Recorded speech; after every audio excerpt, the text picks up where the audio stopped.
Good morning, everybody. And also for the ones online that I apologize, but yesterday we totally neglected.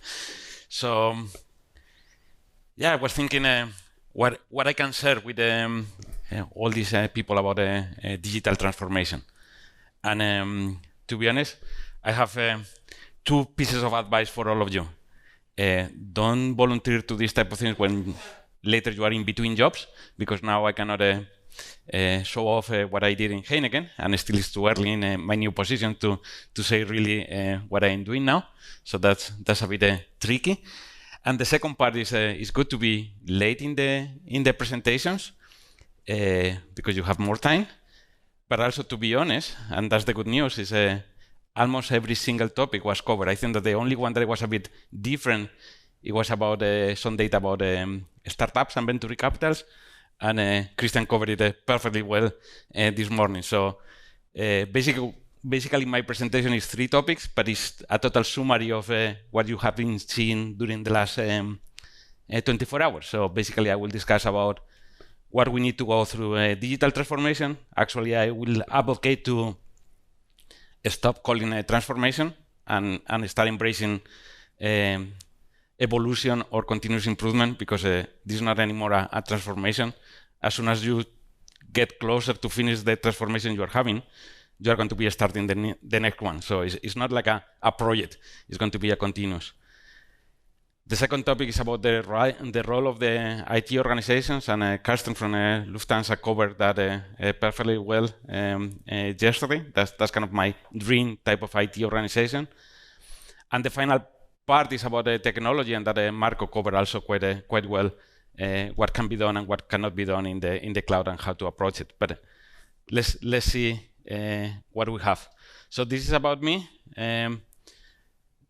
Again, education. I'm a product of all these changes. I have a degree in business administration, but I have been working in technology for 20 years. And the interesting part is that I work in consulting, telcos, constructions.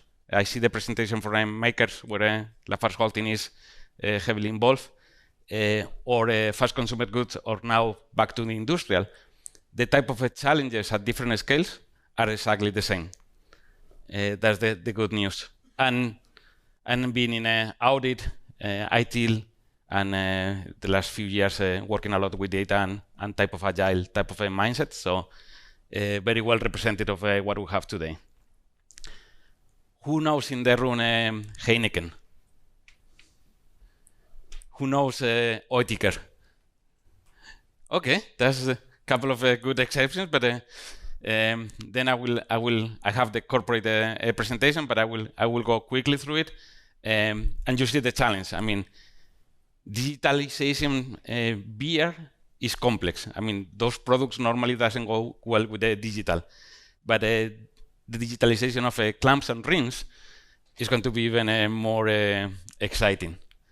So very important. This is the first sentence. This is what we do: is we provide peace of mind from reliable connections. So we provide products that are connecting pieces, but let's say the value proposition is the quality.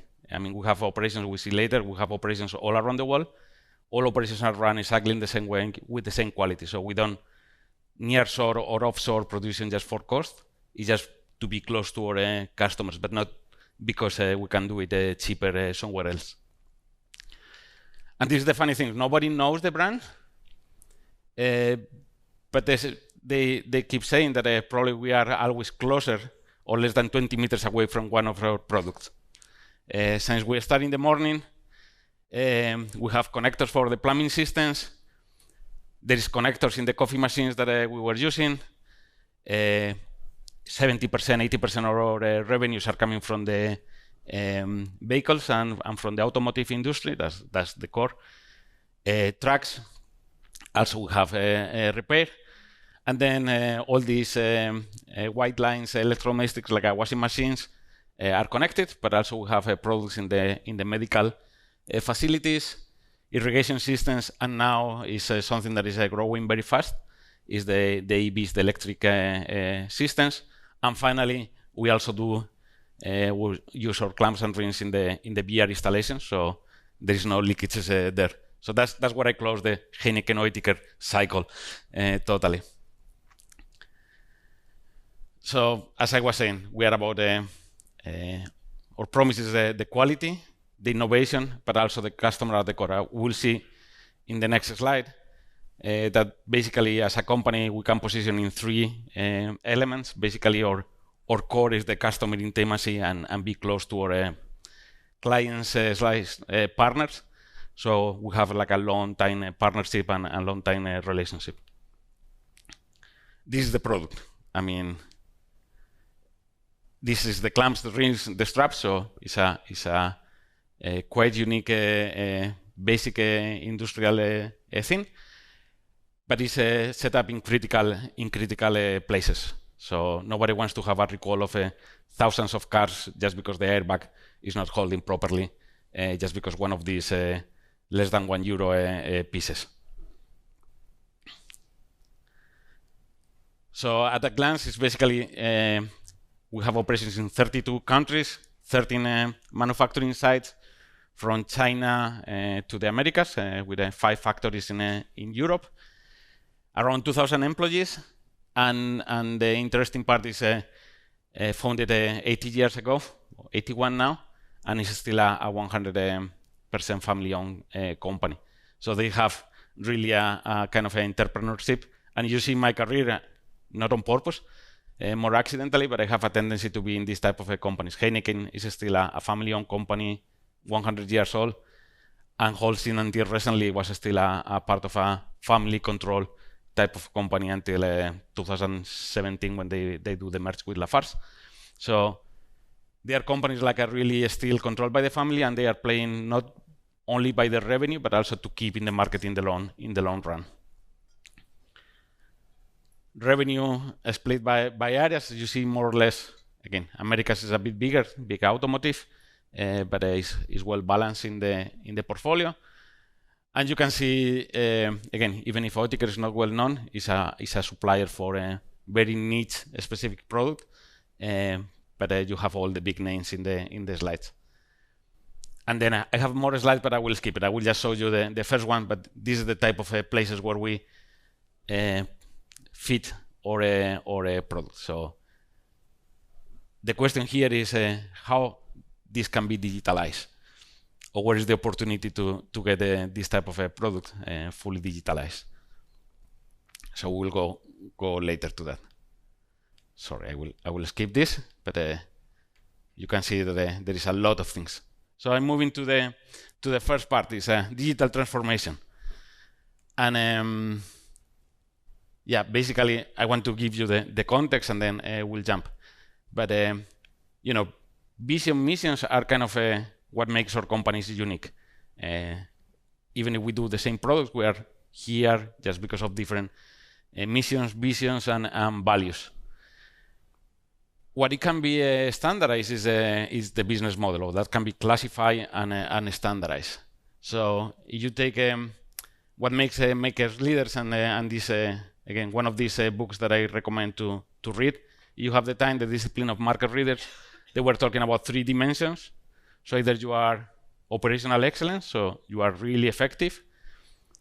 Either you have a product leadership, that's kind of the current Apples of the time, where you have something specific. Or you have a customer intimacy. You do exactly what your customer need. Probably you are not the best, you are not the cheapest,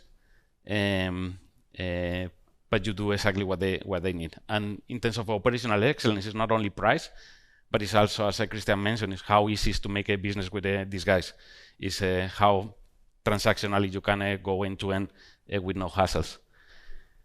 And that was 1994. By 2016, and sorry, I missed one part. And the theories say, or these studies say, that companies need to reach like a sanity level or minimum level in all these dimensions. But only the successful companies that makes the difference are the ones that are concentrated in one of these dimensions and yearly increasing their capacity and their performance in that dimension. If you move to forward 22 years, which is not a lot, all these companies will be or has been disrupted by people just going from better cost value for the customer, people that are going through better experience, or even people that go through platforms. And the difference is now what the studies are saying and they are demonstrating is now it's not good enough to specialize in one. Normally these guys that are disrupting you are combining all this type of innovation. So here the best example is LinkedIn. That is free, that is providing a good experience to the users, and also is aggregating in a platform users, recruiters, and companies. So, what had changed? I mean, the speed of impact. I was working in Vodafone. By the time that I moved away from Vodafone, WhatsApp was still a concept. In few years, they disrupt a market that was 100 billion a year. They started in 2009 out of nowhere. I was in Vodafone. Telcos was not even looking at it. It was like no way, it will not happen. And they disrupt the market. So again, as Christian was mentioning, sorry to refer to you, but this is exactly the point that you spoil the whole thing, but technology, capacity, knowledge, cost, and accessibility in the last 10 years has expanded. So everything is now easy. What before it was like creating a new technology company was a massive investment. Now it's cheap. Also the access to money, I mean, Tesla is the example of the new Chinese EV companies where before you have a big barrier of entrance because you need to set up a factory. Now these guys are building like a crazy. And also is I was looking for data, and is only last year there is 4.4 million companies based in the US that are startups looking to do part of your value chains better than us. Not only you, but us. So these guys are well-founded, they are smart, they are moving. Buka or Buka Steins, for me, is already is all. I mean, we were talking about how fast things are evolving. In the last 3 years, 4 years, everything went through the roof. I mean, I remember when I was KPMG doing risk management, planning scenarios, where we were talking about strategic planning at 7 years visions. Then that comes 5, then that goes to 3. Now we are doing rolling forecasts every month. So the speed and the long-term view is totally gone. And also the entry barriers, where before you can have a strong position, now with the communication media and so on, everybody can launch a new brand and impact a well-established brand pretty fast. And also lifespan. I mean, in the average SP 500, companies were 61 years old in the 1960s, more or less. But today they are well below 20.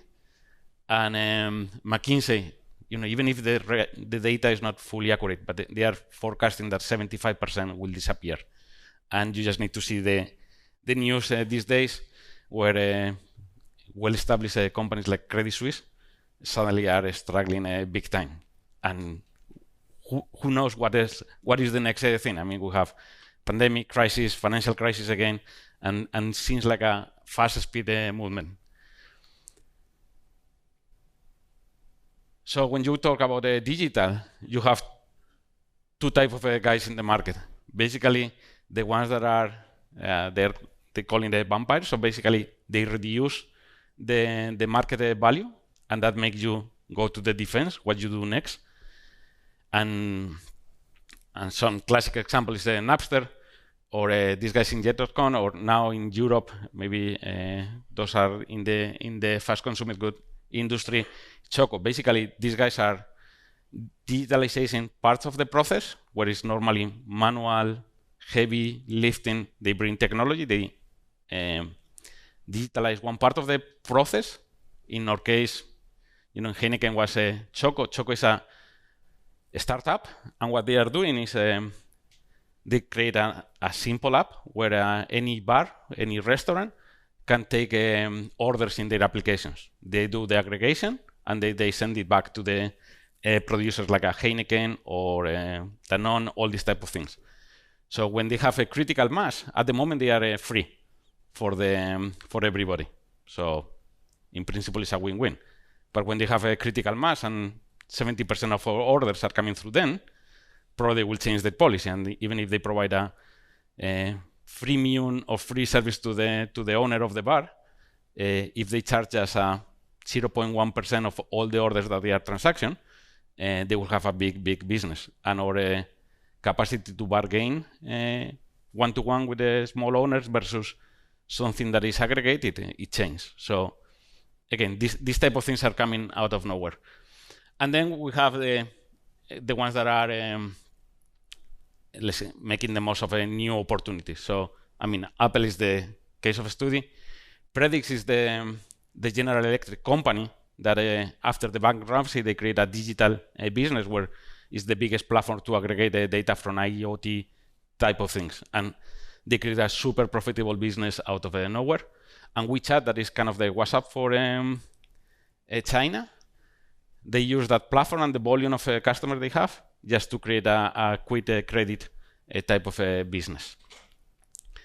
So what you do when you are in these situations with your technology? Well, basically you have few options. But if you have problems with the value, you can either harvest. That's the example of what Netflix did with itself. Remember that Netflix start selling or sending CDs or DVDs to your home, and then they start with the digital business. They disrupt themselves, and what they did is keep the DVDs business with minimum investment, but they keep it running until it was not profitable anymore. The funny thing is they were disrupting by themselves. The other thing is you can retreat.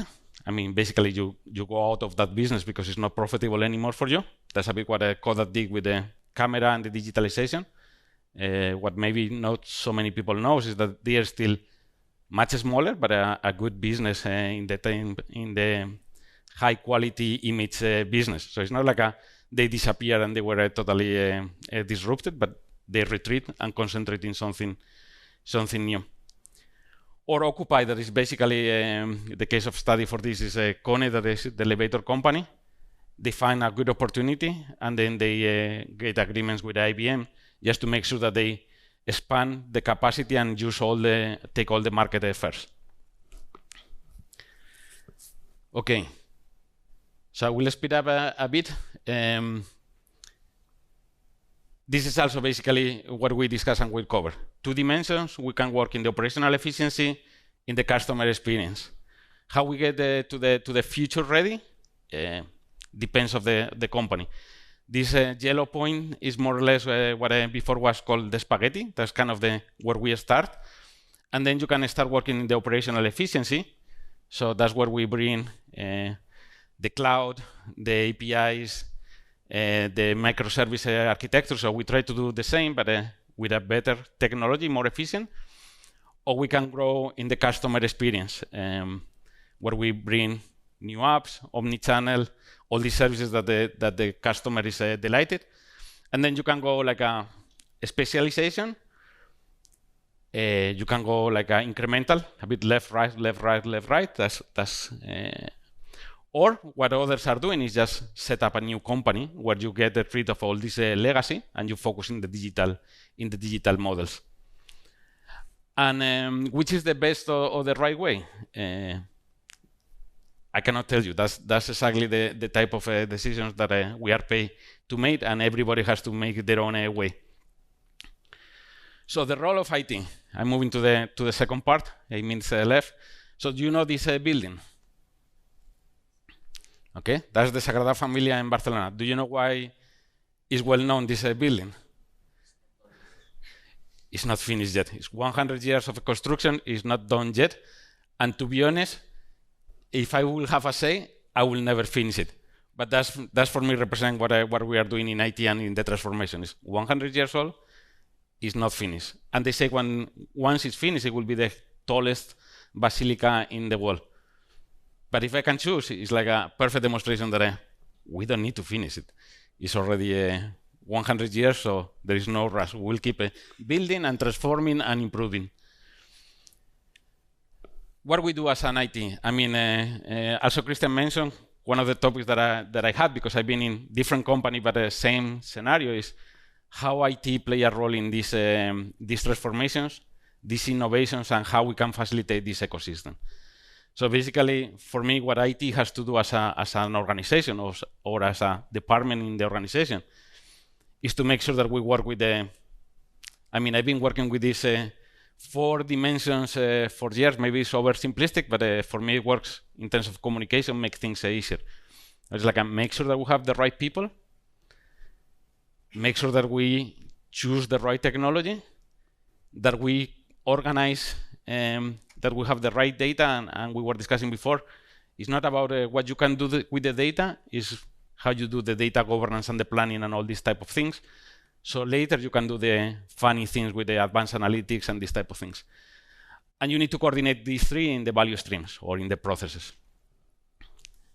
Same reality, but with a slightly different angle, is the people, the process, the technology, and the element here is, for me, is the partners. I mean, somebody was mentioned also yesterday, we don't have the aspiration to be the best doing everything. We aspire to coordinate the elements. So what we bring? Hyper awareness. We need to be able to communicate to the organization what is going on in the world, not in the technology only, but in the business. We need to make informed decisions, and also we need to be fast in the execution. I mean, if we are slow and monolithic, probably we'll be losing the times. So what I would love to do is just to orchestrate. I don't want to be the owner of everything. I don't want to be controlling everything, but I want to make sure that all these pieces that we have in the organization, internal, external, works. The other thing that I have seen is make sure all these digital roles are working. I mean, the experience say that the level of failure that organization has, especially with these change agents like the data officers, the digital officers, the marketing officers that are digital, and they are collapsing or not collaborating well with the information officers, is terrible. I mean, that's a lot of resources, time, and energy inside of the companies. So I will try to make sure that also these guys, when they are in the company, they work. So you need to create also your ecosystems, vendors, customers, and you need to start looking what you do with the startups and what you do with the vendors. Again, at the pace that things are moving, we are not good enough to develop inside some creative solutions, but also we need to be vigilant of what we buy, when we acquire, and if you wait too long, then it will become far more expensive. So there is a sweet spot there where either you don't go too early because it's too risky, but neither too late because it's too expensive. The other thing that is make sure that those that are working in IT or with IT make an impact. I mean, avoid the cost center mentality. It's quite comfortable, this approach of tell me what you need, and then I will build it for you, and then I'm covered because I did exactly what you told me, but nothing else. So just jump to the engage to the business and start measuring your customer satisfaction, not the internal, but also the external, or the same that we measure the revenues in terms of like for like, foreign exchange impact, market pricing, which is the impact of the technology area in your business. You make additional revenues, or you lose money just because of your technology. And that's kind of a brave conversation. And then we discuss about this, but yesterday Oliver also mentioned, make the difficult calls. We make or buy this type of solutions. What is critical for my business? What is a competitive advantage for me that I want to make inside? And what others are doing better than me? I mean, if you need an ERP or finance solution, do you want to build one? Or do you rely on the partner that has been doing this type of things for years? Also be brave with the architectures and the models. Depending what you are doing, again, you can go to very cheap business cases, and then you are doing something that it will not scale, or you can go to top-notch type of technology, but then you will never find a business case that justifies that level of investment. So maybe you need to start with something that is cheap, but you need to communicate clearly that if the product or the idea goes forward, at a certain point you will tear down everything and you will rebuild. And that is not working well in the companies. When you tell to the CFO, like the last year project was a success, but now I need to overinvest because it's not escalating, then it's topic. And then just closing the role of technology. Okay. Avoid binary. I mean, we are overexposed to information, so it's not true that it's cheaper or expensive. It's not true that it's safer or insecure. There is no one or zeros. Depending when you are using the things, for what you are using the things, it may fit or it may not fit. Make sure that you know what is your purpose. I also try to teach the concept of IT strategy. I like to have a business strategy that is supported by an IT department, but we don't have an IT strategy. So if the business is trying to enhance the customer experience, then I will choose a selection of technologies, where if we are working in efficiencies, then maybe I will go in other directions, or if it's a commodity for the business, but not create your own bubble of IT strategy with your funny toys and your things that you want to try. And then when you have this, you can choose. I mean, if something that is for you is purely transactional, go to a SaaS platform where they can go faster than you. If you are doing something that is not highly demanding, you don't need to be 24/7, stay with a monolithic type of architecture and a server. If, as the case of Marco yesterday, you need to be 24/7 available, thousands of transactions, demand is unpredictable, go for a native cloud solution. But you need to respond based on what the business needs and not just in what you are trying to build. So that's what we try to do, is to position basically our projects depending what we are looking for in terms of the business. So again, there is some that are very operational excellence focused, and some others that are more customer experience. So if you don't meet both dimensions, you should not jump in those, because every time that you go like up east, you are also taking additional cost, complexity, and you are limiting your maneuver for the future.